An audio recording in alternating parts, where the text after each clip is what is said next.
पता है पाकिस्तानी पॉलिटिशियन से, वो डिफेंस मिनिस्टर भी रहे, फॉरेन मिनिस्टर भी। मैंने कहा क्या हम इररिलेवेंट हो गए मिडिल ईस्ट में? उन्होंने कहा इररिलेवेंट तो फिर भी ठीक है, आप स्लीप हो चुके हैं। सो क्वेश्चन ये है कि थोड़ा सा पहले हमें ये बताया गया था जब पाकिस्तान के साबिक केयर टेकर प्राइम मिनिस्टर गए यूएई और सऊदी अरेबिया, और हमें बताया गया $50 अरब की इन्वेस्टमेंट आ रही है। अभी वज़ीर आज़म सऊदी अरब से होकर आ गए हैं और उनकी मोहम्मद बिन सलमान साहब से मुलाकात भी हुई है, वो पता चला वो $5 अरब हो गई है। वो 50 से 0 हटा दिया, पीछे 5 रह गया।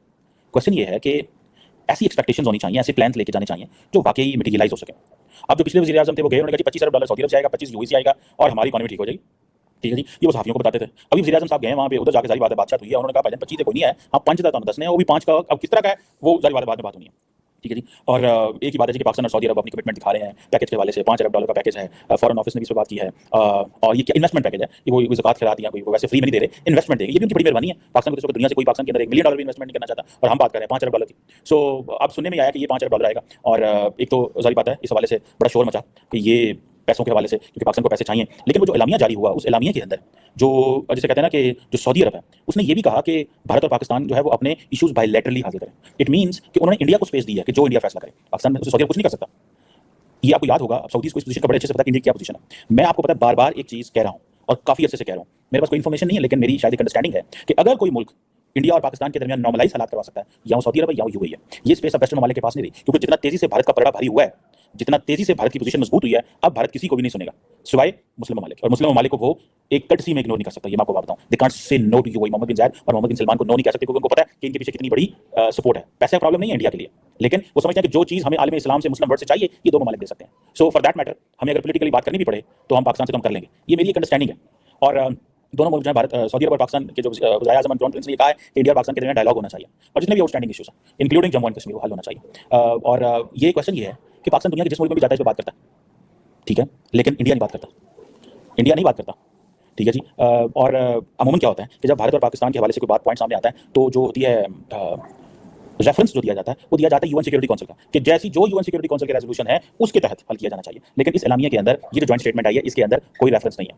और आपको पता है ये पाकिस्तान का एक traditional political diplomatic legal point of view है कि ये सारे के सारे यूएन सिक्योरिटी काउंसिल में लेके जाना चाहिए। लेकिन सो इंडिया ने क्या किया है कि इंडिया ने over the period of time अपना पलड़ा, अपनी जो पॉलिटिकल माइलेज इतना ज्यादा अचीव कर लिया हुआ है कि अब उसने दूसरे मुल्कों को भी बता दिया हुआ है कि आप इसको हमारे बायलैटरल फ्रेमवर्क में करें। सो अमेरिकन हो, ब्रिटिश हो, यूरोपियन यूनियन हो, जितने भी ऐसे इंपॉर्टेंट मुल्क थे जो कंटिन्यूअसली इस पर बात कर रहे थे, उन्होंने उनको ये याद करा दिया कि आप ऐसे किया करें, जब भी आपसे पाकिस्तान बात करे तो आप इसको बायलैटरल में ले जाएं। जब आप इसको बायलैटरल में लेके जाएंगे तो हम इसको हल कर लेंगे। लेकिन बायलैटरल इंडिया बैठती नहीं है पाकिस्तान के साथ, आप समझ रहे हैं बात को।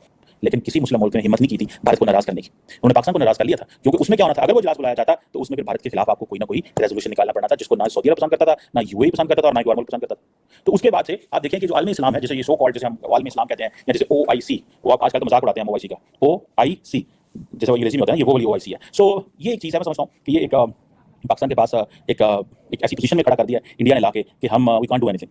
और आपको पता है कि जैसे पिछले कुछ अर्सा पहले स्मृति ईरानी गई थी सऊदी अरब, तो वहाँ पे उनको बड़ा वेलकम किया गया। इसलिए वेलकम किया गया, उन्होंने कहा भाईजान ये कस्टमर ने साढ़े, ये तो उमरा और सऊदी के लिए हज करने के लिए लाखों इंडियंस को बेचेंगे। अब पाकिस्तान ने हज इतना महंगा कर दिया, पाकिस्तान जाते नहीं है सऊदी अरब, तो उन्होंने कहा it's better to get Indians को लेके आना ज़्यादा अच्छा है ना। आना तो आप देखें, फॉर सऊदीज एवरी मुसलमान is a customer, because every मुसलमान when he goes he spends at least $1000 in terms of ticket, in terms of whatever. So हर बंदा जो आता है वो $1000 करता है। और अभी तो सऊदीज ने, आप देखिएगा सऊदी अरब जो है, ये मैं आपको बात बताऊं, ये यूएई को काट जाएगा पीछे। वो कैसे?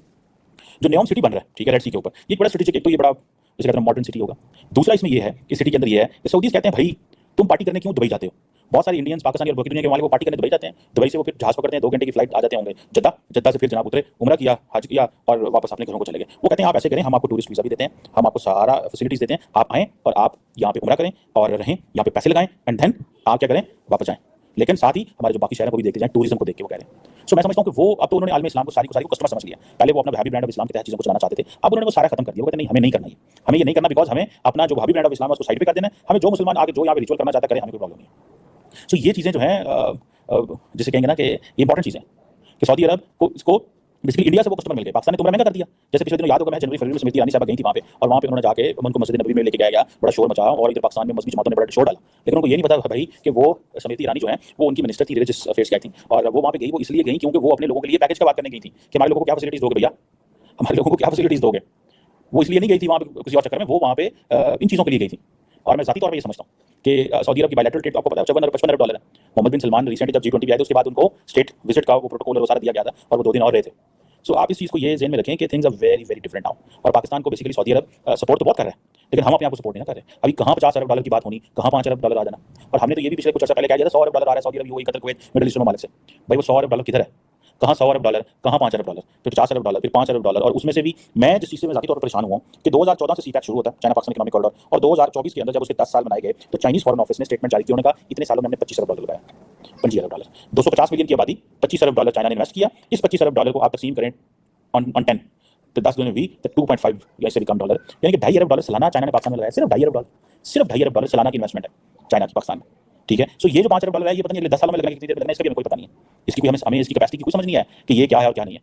सो ये तो वो सऊदी से जारी बात है, वो उनको पता है कि यार इनका हमारे इनके साथ ताल्लुकात अच्छे हैं, हम पाकिस्तान को नो नहीं कर सकते। सो उन्होंने कुछ अर्सा पहले इजिप्ट के लिए, पाकिस्तान के लिए और मुल्कों के लिए पैकेज ही बदल दिया। उन्होंने कहा आप आते हैं, आप आके फ्री तेल ले जाते हैं हमसे, आप आते हैं, आप आके ये कहते हैं हमें ये दे दो, वो दे दो, हमें इतने रियाल दे दो, हमारे बैंक डिपॉजिट करा दो, ये कर दो। वो कहते हैं सॉरी हम ये नहीं करेंगे, आपको कुछ चाहिए तो इन्वेस्टमेंट पैकेज लें आप हमसे, सीधी सीधी वो बात करते हैं इन्वेस्टमेंट पैकेज, और कोई बात नहीं करते।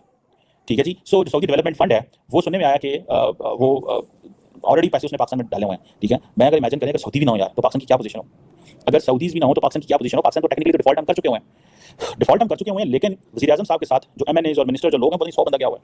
ठीक है, पता नहीं कितने 50 से 100 बंदा क्या हुआ है। अब इमेजिन करें कि 50-100 बंदा वहाँ पहुंचा हुआ है, क्या है यार, क्या वो 100 बंदा कोई ब्यूरोक्रेट है, पता नहीं कौन कौन है, क्या किसी का काम है भी है कि नहीं, लेकिन वो सारी इसलिए चले गए यार क्योंकि वज़ीर-ए-आज़म जा रहा है तो बड़ा हाई लेवल प्रोटोकॉल होगा तो